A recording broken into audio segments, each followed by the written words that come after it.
thanks so much for the introduction. So, as noted, the panel's title is Balancing Risk and Opportunity, the Power and Perils of Emerging Technology. It's sort of related to our broader theme of today's event, so I don't think it needs too much further explanation. The whole thing is about AI, but I think what we'll try to do here is start a bit broader than that. I've asked our panelists to think of something adjacent to AI or maybe completely unrelated that's underrated in the world of technology over the next 10 years. And then in the second half of the panel, we'll bring it back to the technology of the hour. So briefly, just to introduce our panelists, we have a very, very great set of people with very different backgrounds, which is great.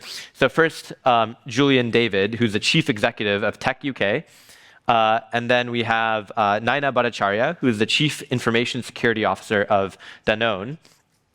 Next, Dr. Christina Yan Zhang, the Chief Executive of the Metaverse Institute. And finally, Nicole Egan, Chief Strategy and AI Officer of Darktrace. So we have 40 minutes, and I'd like to save the last 5 to 10 minutes for audience questions, so get those ready, and then we'll call on people at the end. And I encourage the panelists to jump in fluidly to respond to your fellow panelists' points throughout the conversation. You don't need me to call on you. Feel free to interrupt. We can keep it lively.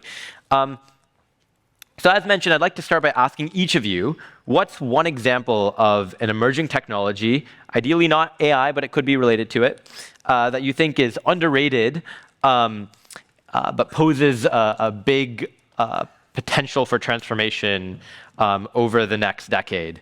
And maybe, Nicole, if I could start with you. Sure. Yeah. Is there anything but AI? I don't know. But in terms of related to AI and something that's truly underrated, it's pretty geeky, but there's something called vector databases. And I think what's so interesting about vector databases, they're already used today and associated with giving more context to large language models. But I think something we haven't all thought about yet is we're going to have all these large language models. There's going to be all this learning in these large language models. Where do we store it all? How do we query it? How do we understand the interrelationship between pieces of data in different large language models? And I think vector databases give a lot of the answer, and they're optimized for storage, for cost efficiency, for querying quality. So today, I think everyone associates like NVIDIA with being the big winner, right? Because we're all focused on the processing and compute power. But over time, it's going to be all about storage and sharing this information in vector databases. It's a great response, because when people use chatbots and they have to retrieve documents, which documents you retrieve is so critical, because if you retrieve the wrong ones, then your chatbot might not have the right context. So yeah, very interesting. Could I turn to you, Dr. Zhang? What would you say is an underrated or critical technology for the next decade? I would say brain-computer interface. And you might remember that yesterday there is a major announcement from Elon Musk, especially his Neuralink, has put a live screen of the first successful implants of a human, where he was paralyzed for more than a decade, but now he was able to use his thoughts through the computer chips in his brain to play chess games on the screen, which is really amazing. But bear in mind that Elon Musk is not really the first company who has been exploring that. There are already a large number of startups who have made major strides in that space. For example, another player called Syntron, they are using less invasive, like brain-computer interface, which can go through your blood vessel to connect it with your brain. And 2 years ago, they were able to allow a gentleman who was paralyzed to send out tweets to engage with the outside world. And they are now backed by both Jeff Bezos of Amazon and Bill Gates from the foundation. But personally, I think the most exciting bit is non-invasive brain-computer interface. In China, at Tsinghua University, they recently developed a new type of materials which you can put the brain-computer interface in a really elastic materials. You put it into your inside in the ear without no surgery, no operation at all. You can take it off, just like my pearl earrings, and you can wear it 24/7. And you can use that to provide stable transmission between your thoughts and the interface with any kind of digital future. And I think that can be truly transformational because a lot of brain-computer interface we're talking about now is for medical purpose to allow people who are paralyzed to work again, like the experiment did by Switzerland last year. And now, potentially, a lot of people are very excited about how Vision Pro, like augmented reality, digital twins, is coming together with AI to provide industrialization, efficiency, operation, optimization. But imagine we having brain-computer interface as a 24/7, non-invasive, almost like my Fitbit. Everyone can wear it. So we can use that to optimize any kind of industries in the years to come. That will be tremendously transformational for all of us. Very briefly, I have a quick follow-up. When do you think this will be pervasive? Is it on the time scale of several decades, within the decade? And then secondly, you had alluded earlier when we were chatting that there's a connection between this and how we interface with AI. If you could maybe give our audience a preview of that. I would say on the medical field, it's already happening. In China, there is a hospital called Ruijin. They already put nearly 30 brain-computer interface to treat people who are clinically diagnosed as depression, and with a result of 60% improvement rate. So when you plug in, you're really happy. When you plug out, you're really not happy. So the balance is, how do you want to make a balance to ensure they are not always super happy? Because no human beings can support that kind of situation. That's a very good, challenge we need to tackle. But go back to your question. I think for medical purpose, within 5 years, and really a wide adoption within 10 years. Oh, that's exciting, but also a little scary. Nina, could I turn this to you? What are you looking at in terms of an underrated but potentially transformative technology on a decadal time horizon? I think from a professional standpoint, I'm very excited about quantum computing. I'll just go ahead and say the word cryptography, and you're probably all thinking that just doesn't sound exciting at all. But you use it every single day when you send each other WhatsApp messages. Cryptography is what's protecting it. When you interact with your bank online, your data is being kept secure through cryptography.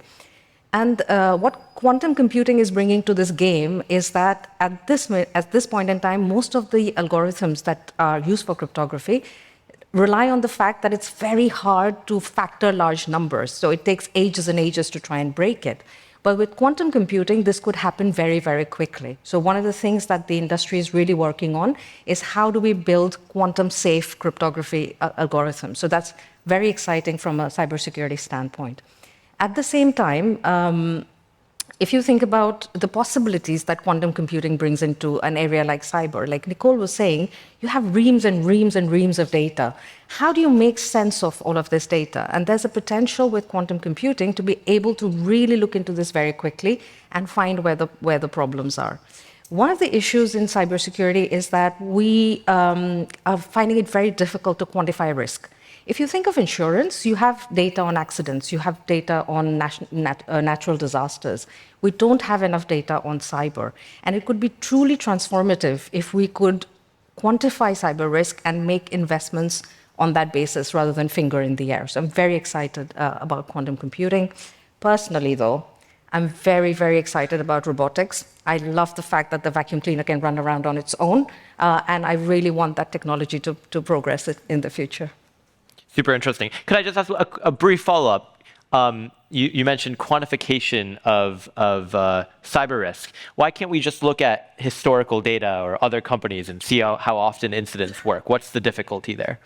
The difficulty has been that historically, if you look at the data before 2017 timeframe, it was not even front-page news. It was only 2017 people started acknowledging this is a problem. So historically, it was a matter of shame, so we would hide this data. Now governments are saying you have to report. And without the information being out in the public domain, it's very difficult to collate all of that and make meaning out of it. And that's the real challenge. I'd also say in cyber, it's playing off of that. Historical attacks are not a predictor of future. So even with the data, it's going to be very challenging. Especially when we have a new technology that increases threat levels, which we will turn to in a second. But before that, Julian, we'll end this portion of the panel with you. What are you looking at in terms of an underrated technology? I mean, I would echo pretty much what the other panelists have said, but the thing that I think is not so much underrated, but underappreciated the necessity for.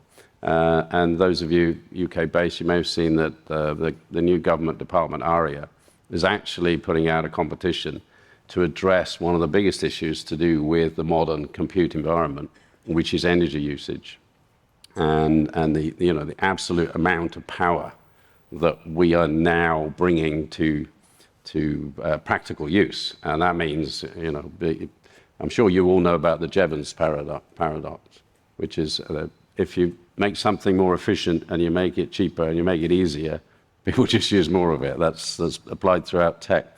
And what that means is we've got to come up with a way to make the advances really eco-friendly, very low carbon usage, very low energy usage. And that's going to be one of the biggest things. It's also, of course, really important for distributed types of AI activity. AI in your phone, AI in another device, AI in OT devices. These are not going to work unless we can manage to shrink some of the modules and the models down so that they work and use less energy. That's a great example. I also think in order to deploy these models, that's going to be a factor because the cost of inference and how much energy you need can make it prohibitive for a lot of applications. And as they get more powerful, to solve the hardest or answer the hardest questions, you'll need more energy. So I'll stick with you, Julian, because I have some AI-specific questions for each of you based on your background. And one of the debates that is very hot right now in the AI and regulation world is over open source models. So we have Meta. They've released 2 versions of Llama. There's probably this year we're going to see a Llama 3, which there are rumors it'll be at the capability level of GPT-4, which is OpenAI's current most advanced model, and that would be a huge advance for what the open source world has access to. But and that obviously has huge benefits for innovation, startups getting access to frontier AI models. But it can also come with risks potentially in the form of expanding capabilities to large numbers of people. For example, you might think it's far-fetched, but there are some serious people who think that with access to these models, things like bioweapons and chemical weapons might be more likely to be synthesized. So Julian, you see a lot of firms in this space. Mm-hmm. What's your sense of the debate on open source models? Are we at the point where we need to think about regulating them or not anytime soon? So look, I don't think first of all, this is not a new debate. It's really applied to every kind of technology that I've seen. As you can tell from the hair, I've been more than 30 years in the industry. And there is always that debate between openness and security and reliability and ownership. And it always comes to the same thing, which is if you actually have, say, a walled garden, you might think perhaps one of the, iOS, for example, versus Android, then you get arguably a greater degree of security. You know who's sort of managing this. You know what the philosophy behind it is. But equally, you don't get perhaps as much innovation, and you do have the challenge of is that person constraining what can be done, because obviously they, even if with the best will in the world, they've got to put a resource in place to actually administer stuff. So that's a continual debate, and it's here now in AI, and I don't think we know the answer. It is that thing, which is if you make this stuff available, then people will innovate, but maybe they'll also take it into a less secure environment. If you keep it in a few walled gardens managed by 1 or 2 companies in 1 or 2 tech environments, then that's a challenge. And governments are looking at this, how do they provide compute facility and how do they provide an AI environment that lots of people can work in, particularly SMEs and innovators. So it's unfortunately, it's a balance, Arjun. I don't think we know. I suspect both models will survive. Interesting. Do any of our other panelists have views on this open source debate? I'm a big fan of open source. I used to work with the company that brought Java into the world, and the idea was interoperability. And the idea was, how do we make this available widely and make it available for free? But we've also seen the risk with that kind of a model. In the end of 2021, another unglamorously named thing called Log4j appeared on the scene, right? And a few newspapers and magazines said the internet is on fire. And what it was a vulnerability. It's like an open window in some logging software in Java, right? Very simple in that conceptually. But the big question was, who's responsible for fixing this? Because Java is open source. And what timeline will they fix it in? And since this was so unknown, we were all scrambling to fix it in our own organization. So there's a risk to open source. There's definitely more innovation, but it has to be done in a very balanced way. It's a really interesting point where maybe it's easier to identify the vulnerabilities when the code is out in the open, but then the question is who's responsible for it. So I want to stick on the theme of cybersecurity and ask you a question, Nicole. You're at Darktrace, which leading cybersecurity company. You kind of have a front row seat into the vulnerabilities that enterprises are facing. We've had about a year and a half of ChatGPT now since it's gone mainstream. How big of an impact has it had on the firms you work with? Has there been a huge increase? How is that evolving over time, and what's your kind of outlook for threats caused by Gen AI? So we started once ChatGPT adoption hit 1 million users, and then it very quickly went to 100 million. We went back during that same time period and looked across the threats that we saw across Darktrace customers in terms of AI models triggering on it, and there was a 135% increase just between 1 million to 100 million adoption in terms of cybersecurity attacks. And the majority of that was in email phishing. That's why I think we hear so much more now about email phishing and social engineering phishing attacks. Now, that 135% spike did not sustain. We ran that again the last quarter of last year, and it was still, though, at a 35% increase off of a much larger base. So it is having a real impact. I mean, it's still early days in that, most of it is right now social engineering, phishing, reconnaissance, researching targets. But, we're starting to think about what is the next flavor going to look like? What happens when you have generative AI malware learning more about how to become better malware, right? Kind of what we often refer to as kind of headless attacks, where a human isn't on the other end of command and control. So we're still in the early days, but we have already started to see an impact. So kind of autonomous AI agents. That's right. Exposing vulnerabilities. I'd just be curious, that big increase that seems to maybe not increasing as fast, but it's still growing. How big of an impact has that had on firms? And then, Naina, I'm going to turn to you in a second because you're on the receiving end of this. Are you seeing it having a big effect on the bottom line? Is it changing firms' investment behavior in cybersecurity and so forth? Yeah, I think it's just to stick with the phishing emails, that's where we're seeing it first.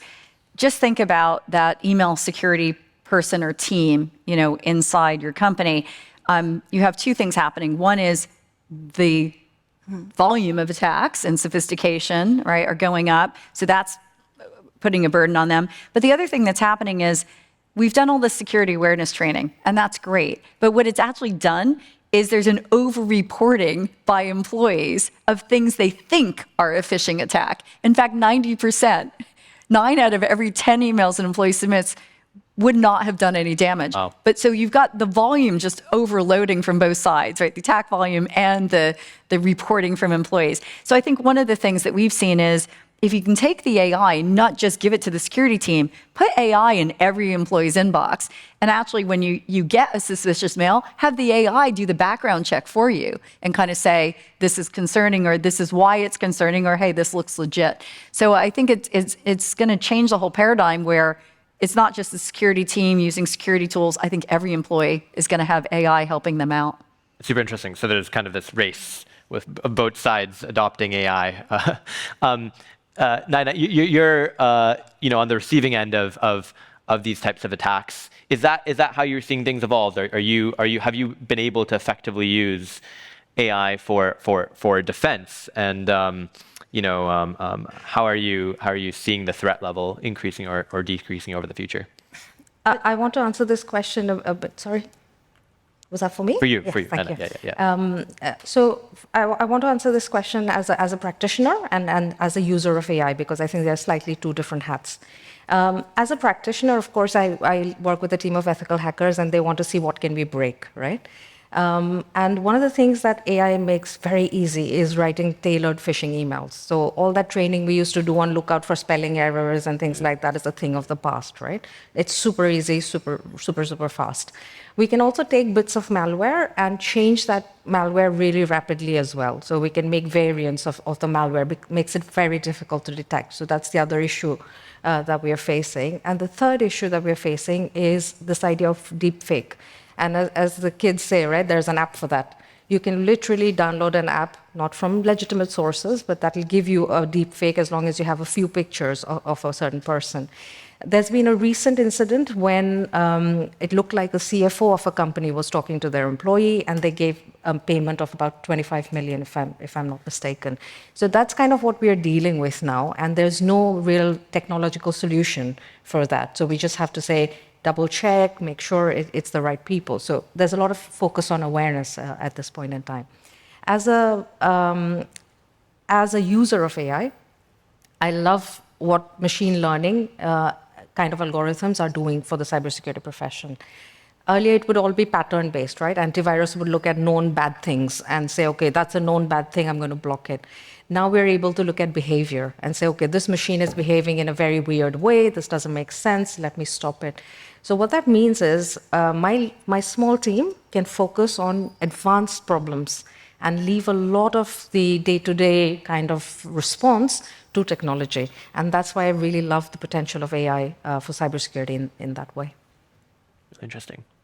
Do you want to add? I actually want to chip in there because, there has been a lot of discussion about how to use blockchain's ability to trace verification to counteract all the potential risks to do with deepfake. And I know there's a number of companies, research institutions in different parts of the world are actively looking into that space to provide the opportunity to tell people, organization, what is real, what is fake.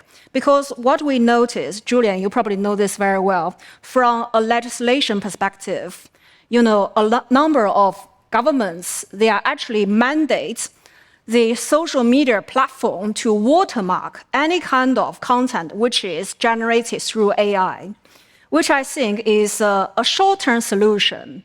But the issue is the ability of generative AI to use text prompt to create text, images, videos, 3D objects, 3D environments, 3D avatars at scale, which is going to grow exponentially to the point we are going to feel very overwhelmed every day with too many information, which we can't tell what is right, what is wrong. And then at that point, maybe government might start thinking about, let's label all the content created by human, because there will be far more, content created by AI. It's impossible to manage. And then how do we deal with that? Blockchain, if you link that with any kind of text, image, 3D objects, etc., you can use that to do verification in a really scalable way on a global scale. So potentially, if we're going to see another, photo shoot of Donald Trump, being captured, by the police, going viral, we can, see behind that, image, the blockchain, backed image, is that really created by AI or human? So I think from a regulatory perspective and industry perspective, that can be hugely powerful in the years to come. So just to pick up on that, I think one of the things that the power of compute, and that includes AI and includes quantum, all these things do, is it really lifts up the magnitude of things we already know are issues. So who actually posted that post? Why are they, how do we know whether what they're saying is true or false? How do you manage streams of information? It's the sort of sources of verified information, which we've relied on for so long, the national broadcasters, the government, etc. They're not holding the court anymore. It's other areas. So, but what the advance in technology does is, as you say, and as you said, it just means it's really, really fast and really, really believable. So I do think, and this came out in the Bletchley Park Summit last year, that we're really going to have to start to think about some fundamental things for safety. I mean, we've got an AI safety group, and so do they have in the US. Other countries at the summit said, we've got something that looks the same. We might not call it a Safety Institute, but I do think these questions are going to really crank up. I don't know how much time we got left, Arjun, but we can keep going. Yeah. This is supposed to be opportunities as well as risks. Yeah, please. So I Give us the positives. I do think we should, there's some real issues here about trust and transparency, which have got to be addressed. And the way to address those is actually going to be to use the technology, as you've all implied. But we shouldn't miss the fact that there are some fantastic opportunities. You've probably been hearing that in other sessions. So it's really a case of, how do you keep humans in control? How do you get the right sort of regulation? And maybe there needs to be a bit more control over, the idea that you don't have to identify yourself, that the internet is for everybody, and you can have different personas on it. So these things may become untenable. I think one of the things that this topic brings up, and we're talking about the grand scale of the internet and social media, but it applies to every single business, and that is the foundation of data and content that's created. I think one of the things we're going to see over the next 12, 24, 36 months, we have to recognize that data is the heart of everything to do with AI, right? And whether it's the data it's training off of or the data it's using to create something, we're going to really start paying a lot more attention, I think, to data governance, right? The new category is going to be data security. Everything's going to be about data governance. And what I mean by that, it's going back to the original creation of a piece of data. It's then looking at everybody who touched that data, how it was used, what systems it used to train, any changes that were made. And I think companies are starting to realize already that they have to really, if you don't have a chief data officer looking at this, if you're not looking at data governance, this is, I know it sounds boring, it sounds mundane. Just think about it this way. If you don't have proper data governance and all of a sudden you allow your employees to start using variations, ChatGPT and all the variations, right, and the related apps to it, they all of a sudden might be able to see data that is sensitive inside your company that they didn't know they had access to before. And that's just a very simplistic example, but we're seeing that happen quite broadly at the moment. And some of that data could, who knows, lead to insider trading or cause other regulatory issues. So I think this brings the fundamentals back to data governance, whether it be on a scale like social media and the internet, or whether it's inside of every company. That's a great point. All these corporations want to create corporate models that are, pointed at internal data, but then what's the permissioning on which, internal data for whom and so forth. I'm going to turn to some of the audience questions because we have a few minutes left. Can we go to that third one? Yeah, let's do that. Perfect. I like it too. So the question is, what is the panel's view on the need for AI charters for colleagues that set out expectations for leveraging AI and expectations on doing so responsibly? Okay, AI charters for colleagues. Who wants to take that, please? Well, let me say, we are just doing that at Tech UK. Tech UK is the trade association for digital tech companies. And we actually have decided we need to spell out how we're using AI, as well as controlling how we use it. Your point about putting your data into an open environment is a real issue, and I'm not sure everybody's understood that. But I also think the point of saying, well, did you write that or did the machine write it? There's a basic point here about keeping the human control and keeping the human trust. And I think a charter is a really interesting way to do it. A group of us CISOs got together in the early days when this was coming out, and we said, how do we write this, and how do we make it useful for the wider industry? And of course, we said, the use case is how do we use ChatGPT? And so we got ChatGPT to write the first version. And it was a pretty good first version. We have since moved on and written something very specific to our organization. But to Nicole's point earlier, if you're thinking of putting some AI into your organization, it's a very good idea to let some ethical hackers have a crack at it first. Let them see what they can get to. For our case, for example, it's a 100-year-old company. We don't know what has been left open with what kind of permissions. Yeah. And we don't know what might be discoverable. And it's worries like, we make baby food. We don't want a lot of that sensitive data around babies to be available widely. So think about those use cases and really target some ethical hackers into this exercise. He said ethical hacking, so kind of like red teaming, yeah. It's like a red teaming. Yeah. So you have people with hacking skills, but they do it according to your specification. So they will not go outside of the boundaries that you specify. Makes sense. Technically. We have a question on, we discussed a bit about phishing earlier. I think we sort of touched on, how we can stay vigilant as attacks become more personalized and sophisticated. But, Nicole or Naina, was there anything more you wanted to add on this in terms of when how you would advise other enterprises to kind of prepare for this? I think we also think, we focus on email a lot. It's also within companies, it's collaboration systems like Slack and Teams. That's the new attack vector that the attackers are pivoting into. And just remember, especially when it's between colleagues, what the attackers are doing is they're inserting themselves inside a conversation between two colleagues. And there's a trust between those colleagues. And now those colleagues just assume there's that trust, and they don't realize that somebody's actually impersonating them or has inserted themselves in that dialogue. So it's, again, I think the answer has to be AI flagging it for the humans, because how else are we going to know that somebody just took over and is impersonating? And that's the scary thing, is like we actually, we created offensive AI in our labs to make our defensive AI better. And one of the things we've been able to do now is figure out a safe way to let companies have AI insert itself in its own employees' communications to test what would happen. So it's really it's thinking backwards, like what would the damage be done? So, okay, somebody inserts themselves in a conversation between these two colleagues.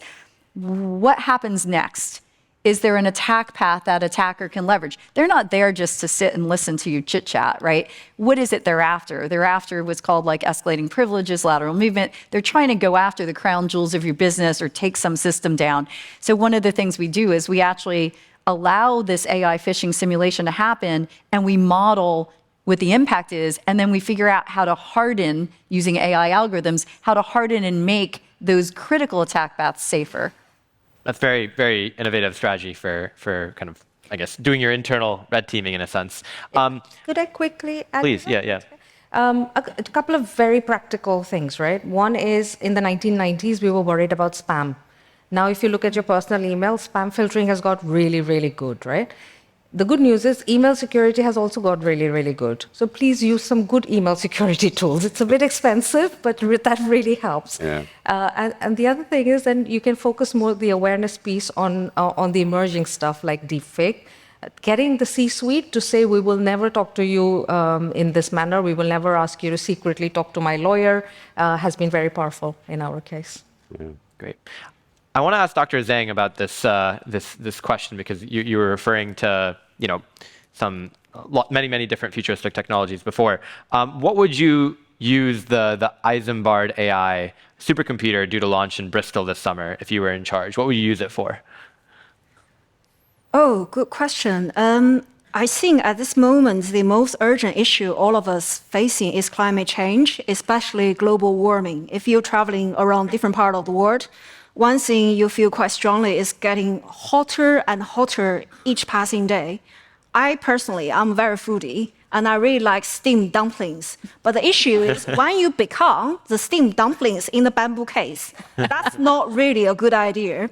So if I have the chance to use that supercomputer, I'm going to create a simulation of the whole destination Earth, like the European Commission has already been doing, and they want to use that to make European continent the first climate neutral continent in the world by 2050.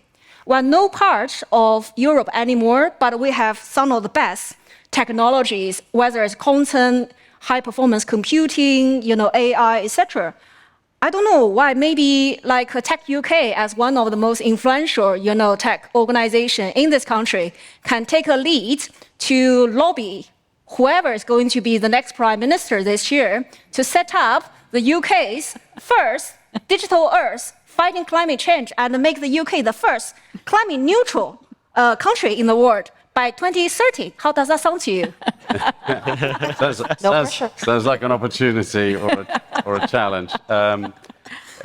Just to pick up on both those questions, really important. Look, open it up to as wide a group of people as possible would be what I would say on the use of the computer. We've got a very small amount of high-performance computing accessible in the UK. So these two new, this one and the one in Edinburgh, the existing ones, let's make sure that innovators can access this stuff.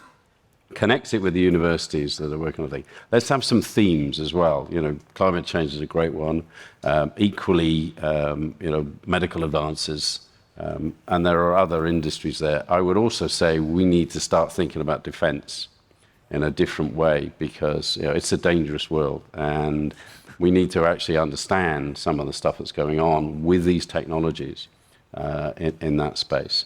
And then I think if you do that, you'll actually get an environment in which the UK's natural capability for innovation, research, and cleverness will come through. So yeah, make it around some themes, and let's go for it. Lastly, I just wanted to say on who's responsible for AI within an organization. The CEO, end of. I think that's a good place to call it, because we're running a little bit over time. But I like how we kind of turned the discussion towards the opportunities towards the end to kind of balance out the risks throughout. So with that, why don't we give our panel a round of applause?